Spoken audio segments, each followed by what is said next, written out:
The notion that mainstream media is using global warming as a form of propaganda to control the masses has been a topic of debate for several years. While the idea may seem conspiratorial, there are valid arguments to support the claim. The mainstream media's narrative on global warming has been increasingly sensationalized, with dire predictions and apocalyptic scenarios being presented as fact.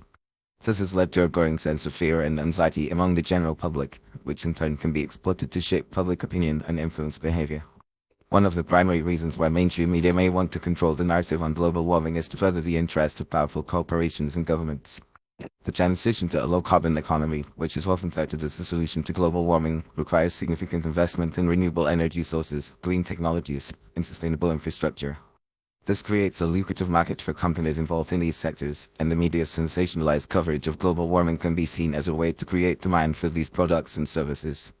Moreover, the emphasis on individual actions to reduce carbon footprint, such as reducing meat consumption, using public transport, and recycling, can be seen as a way to distract from the real culprits behind global warming, corporate pollution, and government inaction.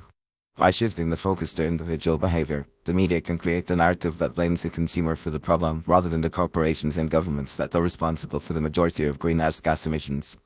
This can be seen as a form of social control, where the media shapes public opinion to accept a certain narrative and behave in a certain way without questioning the underlying power structures. Another reason why mainstream media may want to control the narrative on global warming is to create a sense of crisis and urgency, which can be used to justify draconian policies and measures that would otherwise be unacceptable. For example, the notion of a climate emergency has been used to justify the implementation of strict regulations, taxes, and other measures that restrict individual freedoms and limit economic growth.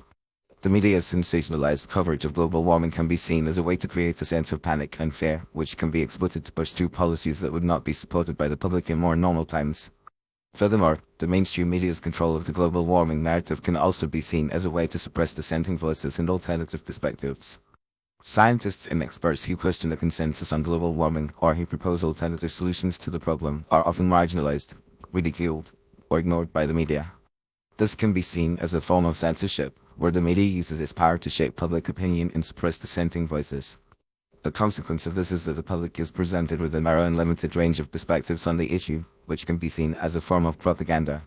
In conclusion, the mainstream media's control of the global warming narrative can be seen as a form of propaganda, where the media uses its power to shape public opinion and influence behavior. The emphasis on individual actions, the creation of a sense of crisis and urgency, and the suppression of dissenting voices are all tactics that can be used to control the narrative and further the interests of powerful corporations and governments. While the issue of global warming is undoubtedly important, it is essential to approach the topic with a critical and nuanced perspective, recognizing the ways in which the media can be used to manipulate and control public opinion. By doing so, we can create a more informed and discerning public, which is better equipped to make decisions about the future of our planet.